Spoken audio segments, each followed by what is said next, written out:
것들은 다 이야기체로 돼 있잖아요. 네. 그다음에 역사서, 여호수아, 사사기, 룻기, 사무엘, 상하, 열왕기, 거인대로 네? 그다음에 복음서, 사도행전 이런 거. 그런데 이제 왜 그러냐면은 그 뭐 전도서, 잠언, 바울서신, 그다음에 그 요한서신 뭐 이 같은 일반 이런 걸 가지고 설교를 하려면 이제 등장인물도 없고 어떤 사건, 이야기가 없잖아요. 근데 이제 그 나만의 치유, 나만 장군의 치유, 엘리사 이런 것들은 이야기가 있어요. 그래가지고 이야기가 있다는 것은 근데 비유도 이제 마찬가지인데 그러니까 이야기로서의 신학, 이야기 신학 이런 말이 형성될 만큼 이야기 자체 안에 그 어떤 그 파워가 있어요. 그러니까 어떤 이야기는 막 슬프고 어떤 이야기는 막 그 어떤 격동과 격정을 일으키고 막 감동, 그다음에 뭐 충격, 뭐 이제 이런 것들이 있잖아요. 그래서 이야기로 끌어갈 때에 그 설교의 상당 부분을 그 담당하는 그런 측면이 있는 거예요. 그래서 예수님께서 누구를 치유하신다라고 하면은 그 치유하시는 분의 권능, 그 다음에 치유를 받는 사람의 그 어떤 막 감동, 막 어떤 희열, 그리고 그 행복감, 네, 이런 그래서 이야기로 본문 성경 이야기로 된 성경 본문을 가지고 설교할 때는 설교자가 월등하게 부담을 줄여요. 그래서 이제 지난 목요일 날 제가 이제 청주 미평교회라고 우리 한 1년쯤 전에 박사학위를 받은 조장현 박사 그 교회 가서 이제 목사님들 잔뜩 모아놓고 몇십 명 모아놓고 저보고 그 특강을 하라는 거예요. 그래서 마가복음 가지고 근데 저하고 다 같이 서울신대를 다닌 사람들이에요. 대부분. 근데 같은 무렵에 다닌 사람, 저 후배, 심지어 제자들 이렇게 있는데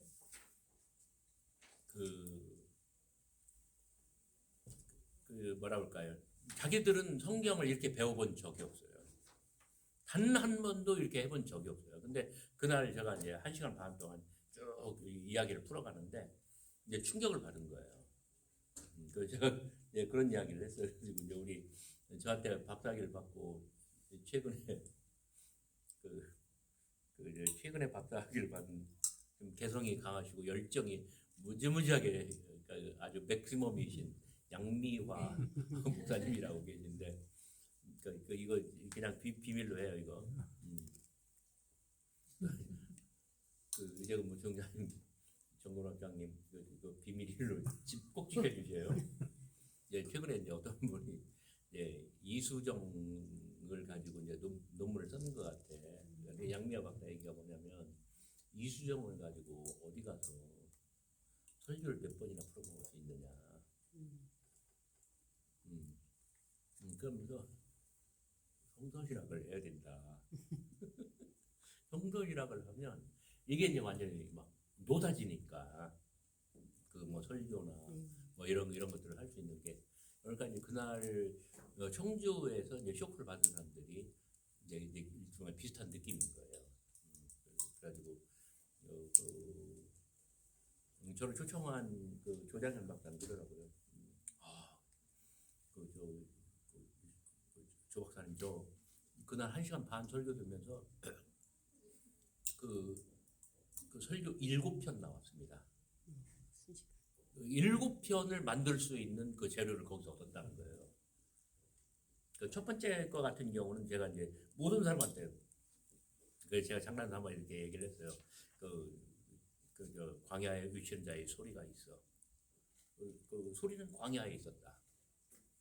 그 다음에 5절 모든 예루살렘과 유대에 있는 유대인 사람들이 다 나아가 세례 요한에게 가서 요단강에 세례를 받고 유대인 소리 도전 앞에 유대인들이 세례를 받았고 그 다음에 9절 예수님께서 나아가서 물속으로 완전히 들어가 죽어지는 죽음의 침례를 받았고 그래서 소리가 있었다. 이 소리의 도전, 소리를 들음 그리고 하늘로서 소리가 나기를 너는 내 사랑하는 아들이라 내가 너를 기뻐하노라.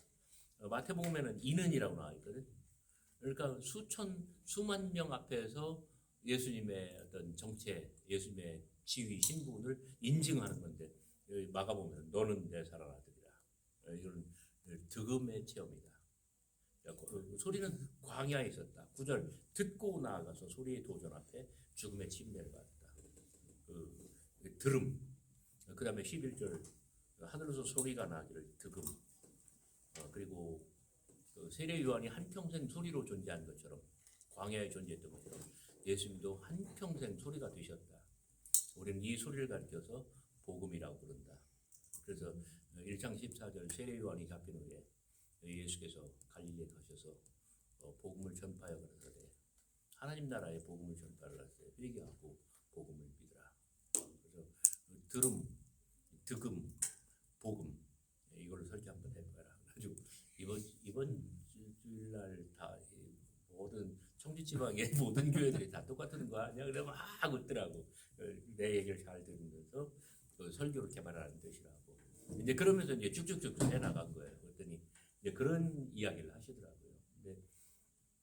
근데 오늘도 이제 딱 우리 김정근 목사님 부부하고 일세만 전사님하고 이제 밥을 같이 먹으면 제가 이제 이 설교 이야기를 했어요.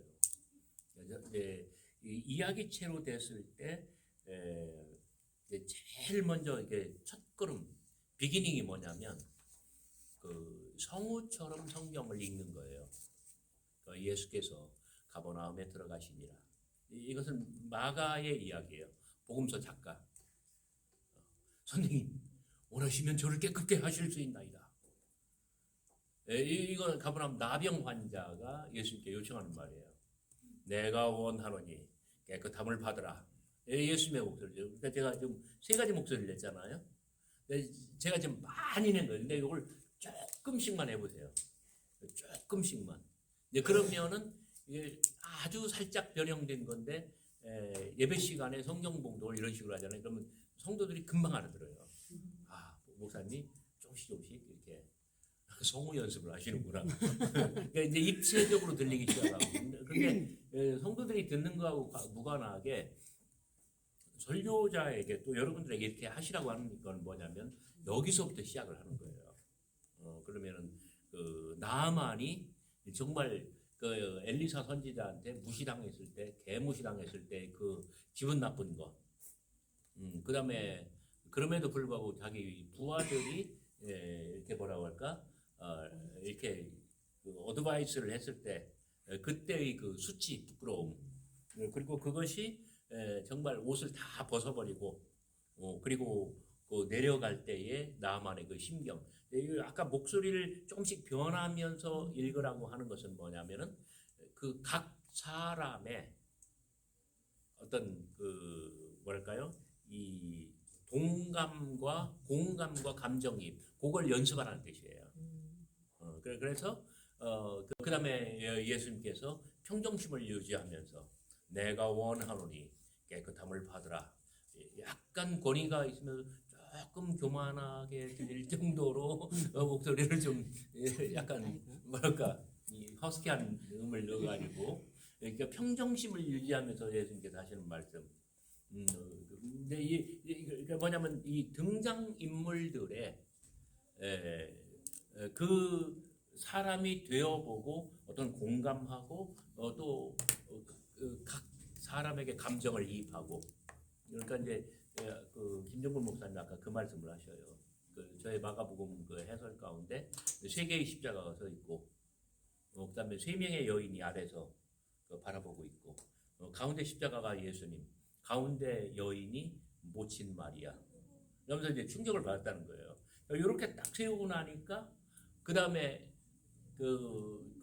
예수님의 막 시퍼렇게 부르튼 눈 너무너무 부르터가지고 다 감겼어 눈이. 근데 신락 같은 틈새가 유지되면서 떨고 경련을 일으키며 그 다음에 초점 없는 그 눈으로 당신의 모친 마리아 어머니를 바라보시고 그 어머니는 막 진짜 아들의 그런 모습을 보면서 무너져 내리고 두 여인이 부축하고 그러면서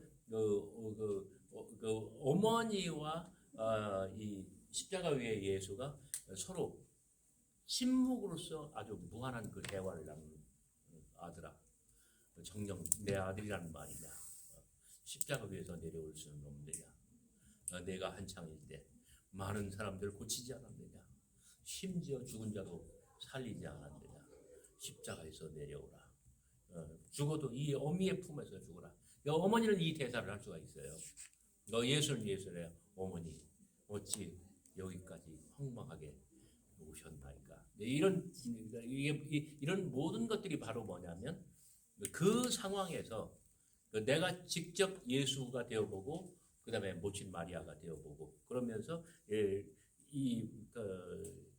그 작가의 그림에다가 이제 숨을 불어넣는 것을 애니메이션이라고 하잖아요. 그 성경이 살아있는 사건이 되게 하는 거죠. 우리가 이제 그 내러티브를 가지고 이야기체로 되어 있는 성경 부문을 가지고 설교를 할 때 이것이 가능해져요. 그래서 그 장면이 자아내는 아주 그 놀라운 그 뭐랄까 충격, 그 메시지 이런 것들이 설교 시간에 이루어진다는 거예요. 가능해진다는 거예요. 그런데 이제 만약에 바울 서신, 뭐 로마서가 됐든 아니면 전도서, 잠언, 이 시편 이런 걸 가지고 설교를 하려면 인위적으로 뭐 예를 들어서 뭐 그 자녀들아 내 부모를 공경하라. 그러면 그 부모를 공경하는 것이 뭔가 이걸 내가 집을 지어야 돼요. 첫째는 공손하게 말을 하는 것입니다. 둘째는 그 어머니 아버지께 선물을 사드리는 겁니다. 뭐 이제 이런 식으로. 근데 성경 구문에 없는 거잖아요. 그죠? 이제 그래서 그 내러티브를 가지고 내러티브 본문으로 설교를 하는 것이 그 쉽고 또 유리하다고 하는 거예요. 어제는 우리 이제 정근호 교수님 다 들으셨는데 김홍근 교수님이 설교를 하셨어요. 그런데 탕자의 비유를 가지고 하셨어요. 근데 본인은 그런 의도는 없었어요. 근데 성경 본문에 그 아버지가 두 아들을 가지고 있죠. 그죠? 첫째 아들은 착하고 순종적이에요. 하라는 일 다 해요. 둘째는 그 기존 체제에는 너무 따분하고 그래서 그 재산 반 갈라가지고 나가서 허랑방탕하게 참 사자성어 허랑방탕 은혜로운 단어예요. 그렇게 살다가 이제 들어와서 이제 어떤 그 회개 용서 그거 하는 이야기인데 그런데 이게 김홍근 교수님이 김종근 교수님이 아니라 그분도 두 아들이 있어요. 그런데 어제 이제 그 설교를 하는데 그 정근 학사님 저는 단위에서는 거의 못 들어요. 그 모니터 스피커가 나빠가지고 집에 와서 내가 다 다시 듣는 거예요. 설교 어떻게 하셨나 잘하셨나 못했나 이제 검열을 해야 하니까 조사 들어가야 되니까 들어보니까 그 얘기를 하더라고. 두 아들을 유학을 보냈는데 둘 다 대학 좋은 대학에 들어가서 대학을 졸업을 못했다는 거예요. 그래가지고 그 사모님이 막 목 놓아 울고 막 너무너무 슬퍼하고 그래가지고 자기가 모든 일을 중단하고 미국으로 들어갔대요. 그래서 인무 새끼들이 다 마약을 하고 있는 줄 알았더니 마약은 안 하고 게임을 하고 있더래요. 너무너무 반가워서 끌어안고 울었대요. 그래가지고 참 그 자식 둔 사람들의 그 뭐랄까 그 아픈 마음 고민 막 이런 것들이 있잖아요. 얼마나 많아요 그게. 그러니까 이런 것들은 그 굉장히 공감을 일으키기가 쉽죠. 근데 어제 아들 이야기는 원래 원고가 없었어요. 그 설교 원고를 저한테 보내야 검열을 받았거든요. 근데 그 원래는 없었어요. 근데 즉석에서 든 거예요. 근데 이제 제가 이렇게 생각을 해봤어요. 자기가 두 아들을 탕자가 아버지를 떠나듯 멀리 떠나서 유학을 갔어. 그래서 그 자기와 성경에 있는 아버지 두 아들과 그 탕자 형제 이거를 이렇게 뭐랄까 계속 어떤 어넬러지 여기서 유비가 형성되도록 대입을 하면서 설교를 이끌어가면 이걸 어마어마한 어떤 이쪽은 이쪽대로의 어떤 이야기의 힘, 또 이쪽은 이쪽대로의 그 살아있는 이야기의 힘, 이것들이 이제 발현할 수 있겠다.